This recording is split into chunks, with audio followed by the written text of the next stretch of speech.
everyone, and welcome to the Entrepreneur Success Formula podcast, where we'll be getting down to earth with real entrepreneurs who work hard and know that success is more than a mindset, because it takes blood, guts, and a bucket full of luck to survive and thrive in the world of business today. My name is Damian Smyth, and I am the author of the Entrepreneur Success Formula, How Thriving Business Owners Actually Do It, and I'm the host for today's show. And I'm going to be asking 10 quick-fire questions to today's entrepreneurial guest, who is Alison Roberts. Welcome, Alison, who is an award-winning international learning and development partner, trainer, coach, consultant, and mentoring expert with over 30 years of experience. And Alison is launching Universal Journey, which has courses, one-to-ones, team building for mission-driven leaders, entrepreneurs, and experts who want to increase performance, clarity, creativity, results, and well-being by, crucially, and this is where we're going to have some fun today, trusting and acting on your intuition. Yes. So we're going to be digging down into that. Your gut feelings, which are going to help you stay on track with your deepest purpose. So, Alison, welcome to the show. Damian, thank you so much for having me. Really, really appreciate it. And it's an absolute pleasure to talk to you. My absolute pleasure to have you on the show. So let's get down. Let's get down to earth. Let's get down. Let's get real. So we're going to be talking about two businesses here, because basically this is a second coming. Yeah, absolutely. Yeah. So when did you start your first business, and then why did you start your second business? Okay, so the way that I started was actually a complete accident. I was temporarily out of work, and we're going back well over 35 years now. And my mum happened to notice that there was a psychic fair going on in Harrow. So she said to me, why don't you go along and get some guidance? And I was like, there is no way, absolutely no way. They are not going to be able to help me with my career. So cut a long story short, I'd actually been using the tarot cards for a while as a means of kind of just visual, personal and professional development. So couldn't find anyone that I liked the look of, Damian, and I went and sat down next to the guy who was running it. Anyway, long and short, he said to me, look, we're a person short tomorrow. Can you be in South Woodford at 5 o'clock with your tarot cards and we'll get you started? So I just thought, well, I've got absolutely nothing to lose. It's a new challenge, potentially. It could go either way. And actually, I was able to connect at a really deep level, just using the same methods that I'd used on myself with 6 people that evening. And that was what kick-started it. That's incredible. Now, honestly, I love this because, we do these podcasts. I mean, I've done, nearly 21 episodes now of this particular podcast, and I've done like 50 of my last one. And I learn something new every day. I hear a new story, and like that is the first time I've ever heard like a psychic just went, right, go and start your business. That's brilliant. So how did you get your first customer? So what I ended up doing is I actually ended up on the first iteration of this. I ended up servicing over 16,000 customers. My first one was that night at that psychic fair, and I ended up doing a lot of those. So I was seeing between 6 and 10 clients a day, or in an evening. For consultations, and then it built up by word of mouth. So I gradually started doing less and less exhibitions. I also started doing a lot of public speaking around that time, and I did a lot of my own PR, which really kind of kick-started it. But I've never advertised. Oh, interesting. Tell me a little bit about your PR. How did you do your own PR? So I was looking really for ways to capture people's attention. So I had this headline, I can make you psychic in 4 hours, or you can become psychic in 4 hours. And I ended up on BBC TV. I did Mystic Challenge. I was in some of the national papers. I had up to 4-page spreads in some of the national magazines, and met some amazing, amazing people doing it. And that really helped in terms of, at the time I was working both one-to-one and filling courses as well. So yeah, and I mean, just to clarify, you can't just put those emails out to people. You have to be absolutely focused in your follow-up. And so I did. I was doing a lot of following up with people, getting on the phone, talking to them, and it was purely a numbers game. I absolutely love that. And you know what? I'm running a workshop. Mhm. Well, I ran a workshop this Tuesday, and I'm doing the homework for next Tuesday. Mhm. And one of the bits of homework for people in the workshop was to come up with a hook headline, Yeah. something that's going to get people to take action. And I'm now going to use you as an example. It's a bunch of entrepreneurs in America that I'm working with, so they're going to love that one. I can make you psychic in 4 hours, and this is why brilliant. I love it. So you're going to get some free press purely from that. I think it's genius.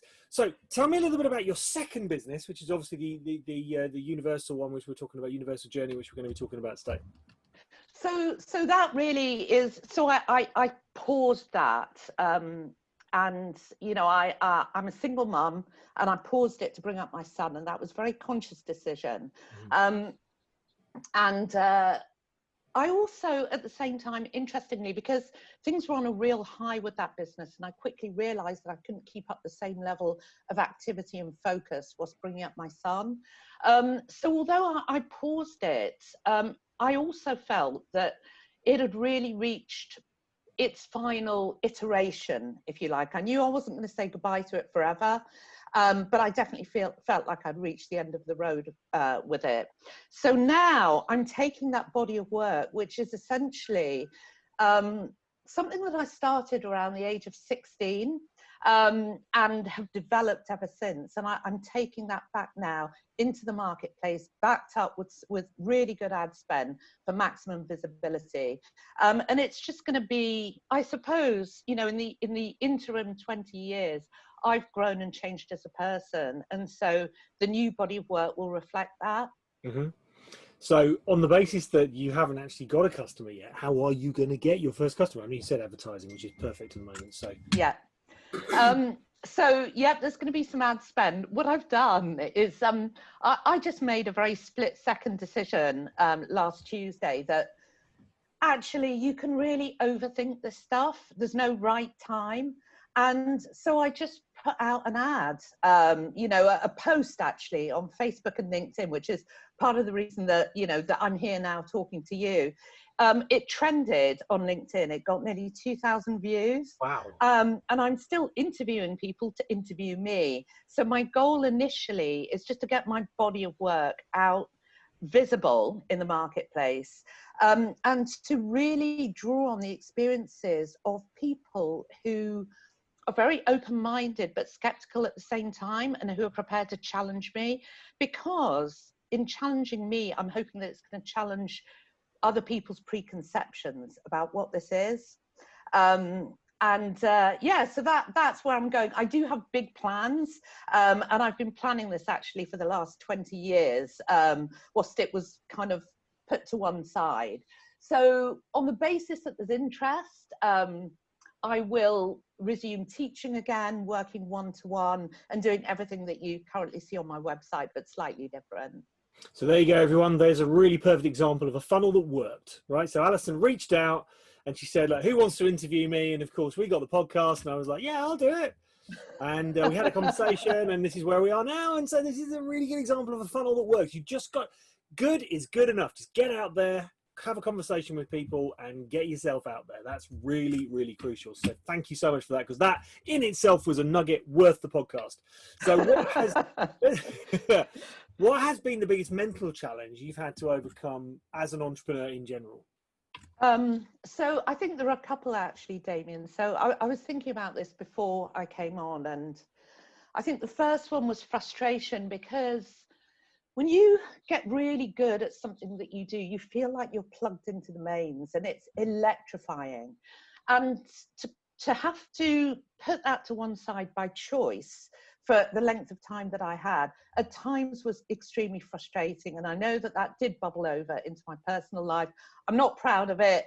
It's, I managed to keep a lid on it, but I would say that it was almost inevitable, given how closely, I suppose, how attached I was to my business, and what it provided for people. So it's really about having patience. And I know that people talk a lot about timing, but I've really understood that recently, that now is the perfect time.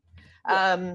And so it's being okay with that, that things might not move as quickly as we want. And so to really embody patience, not just have it as a mental construct whilst all the other stuff is going on in the background. And then the other thing is, what will people think? You know, I'm a psychic. So, you know, I come from a very traditional background. As I mentioned to you, I've run 6 successful businesses before this. My dad was a scientist. And so this was something that initially for me was a challenge. I've always been interested in communication, especially non-verbal communication. And to me, this was the only route available to me that I could study the kind of skills that I wanted to, and then translate that back into, you know, the workplace. But yeah, what was interesting about that, so it was overcoming, I suppose, my own sense of, you know, people judging me. And, you know, some people did, honestly. And that's fine. They're entitled to their opinion. And now I'm absolutely fine with it. It's all about the impact that you're making, not what other people think.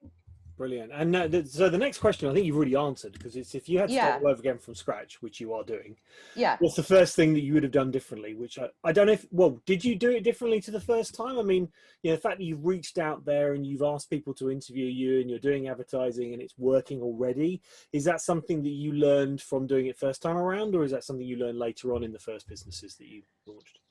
Actually, I've done that in all of my businesses. You know, it's all about getting out there, getting in front of people and talking to them. Nice. So I ran a cleaning business in America, and I spent the first 2 weeks leafleting houses, knocking on doors.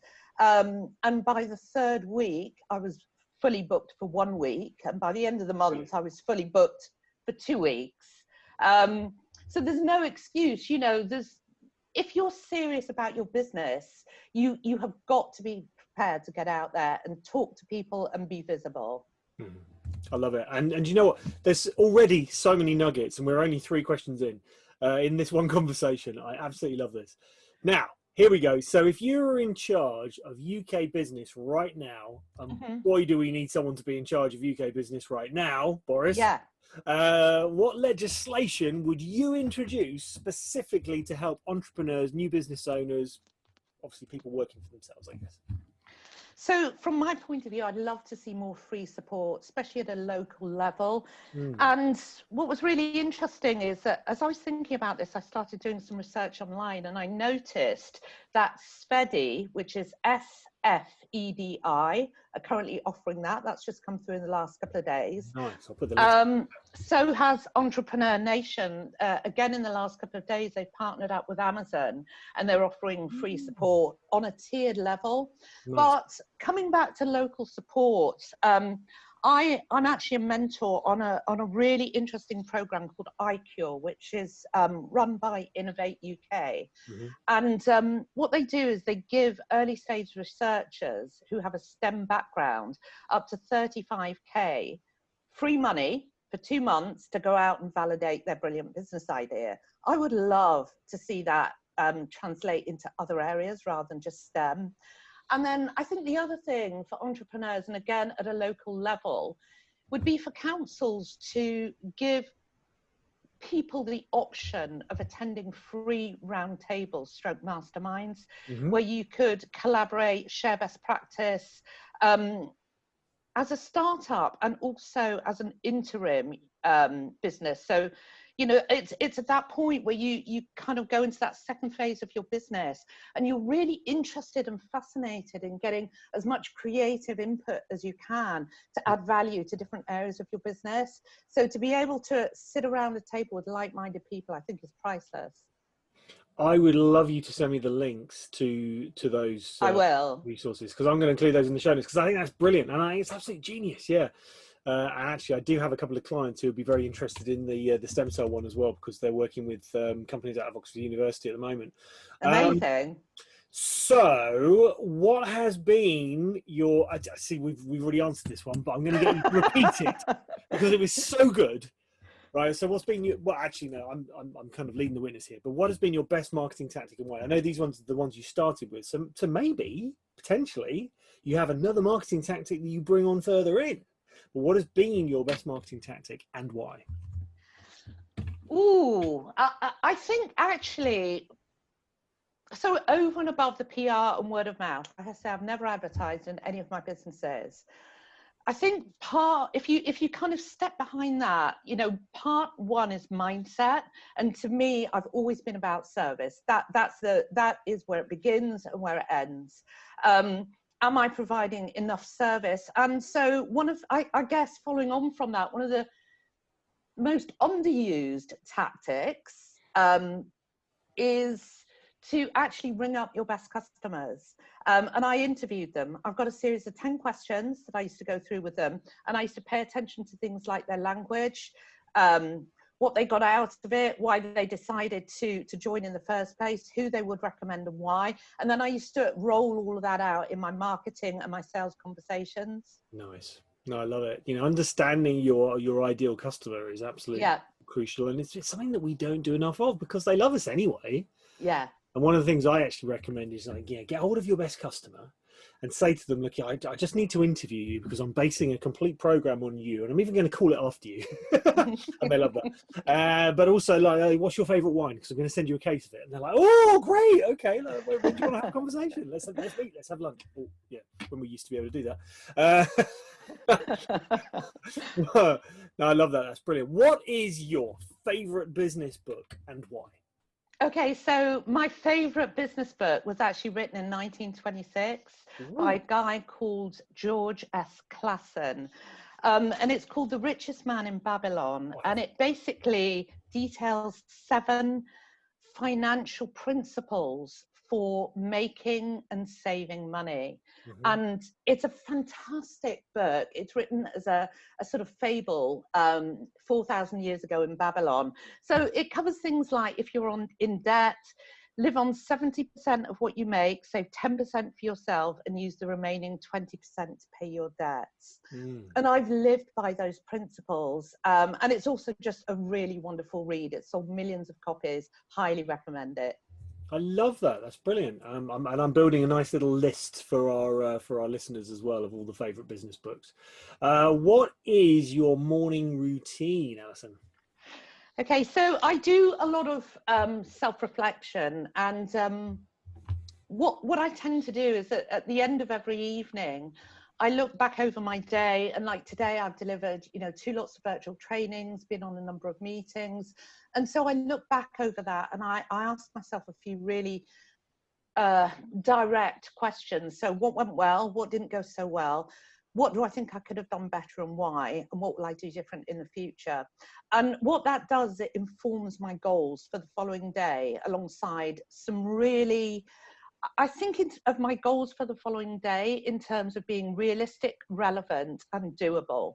Mm-hmm. And then in the morning, what I do is I look over that list. So I do 2 minutes of deep breathing to center myself and get into the right headspace. I look over my list and I prioritize and look at where I might need support. And that stops me from feeling overwhelmed. I love it. That's a really good routine. Again, that's different to a lot of the ones that we've heard on the show. Now this one's a new question, so I do warn listeners that we've added a couple of questions in for this one. So what do you think your business, your industry will look like in 50 years from now? Now you can be niched or you can be broader. So you can talk about entrepreneurship or you can talk about specifically, learning, development, training, coaching, consulting industry. It's up to you. So here's what I'm hoping, and this is part of my goal for relaunching my business. I really want this to be mainstream. I want to set in place an educational process which will haul us out of the dark ages with all of this, make it really clear, really simple, so that people can see what the benefits are to them of learning nonverbal communication in their relationships and in their business, and really demystify it. So dispense with all the, the weird language and beliefs that go around it. That's what I'm hoping for. Yeah, I think if that could happen, I would feel that I have done a good job, that I've done what I've set out to do. Fantastic. Do you think artificial intelligence will be playing a part in some way?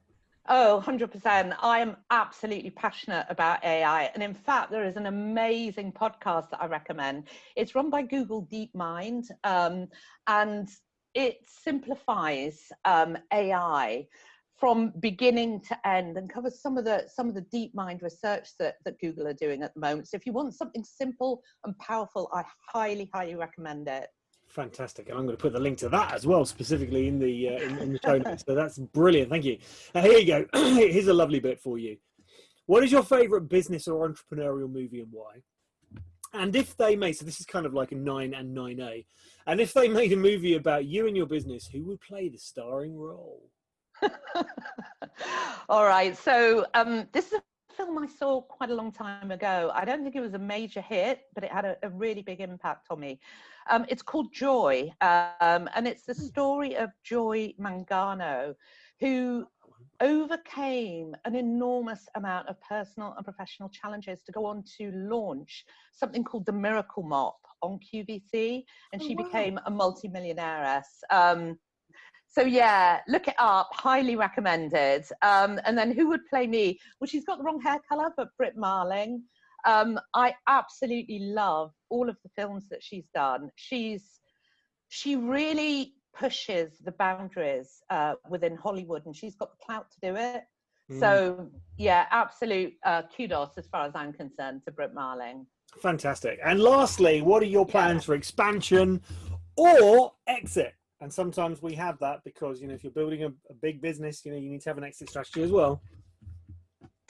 So my plans for expansion are, I'm actually, you know, I'm 57, Damian, so I'm being really sensible this time around. I want to make sure that I have some security for my future. So I've got 2 other businesses that I have already begun.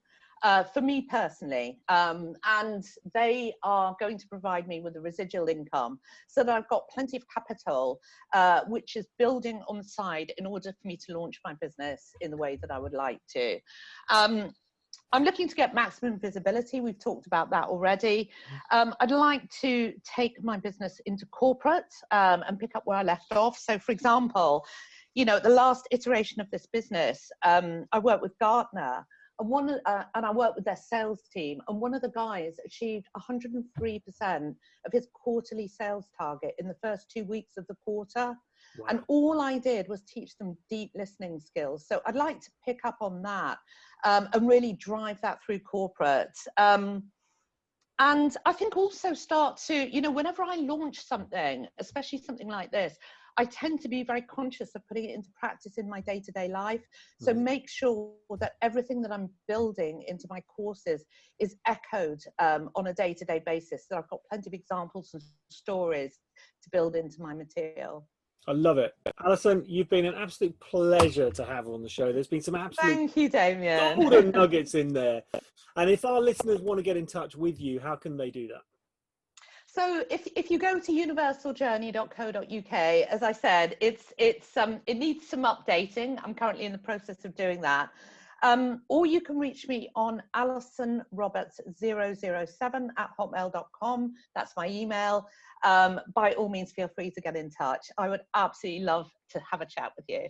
Wonderful. Thank you, Alison, so much for taking Thanks a lot, Damian. Yeah, it's been very good luck with your business. Well, thank you so much. Thank you. And, you know, I love the fact that we, you know, speak to real entrepreneurs, taking a real deep dive into the lives of real entrepreneurs. And can I ask you and the listeners to share this podcast with anyone who works hard, and to like us on iTunes and to comment on YouTube as we're going out on both, and make sure we hit the subscribe button as well. If you would like to take part in the show, please drop me an email at damian@rethinkingbusiness.biz and we can have a chat. So Alison, here's to your success, your future success. Thank you so much for being a guest on the show, and we'll speak to you soon.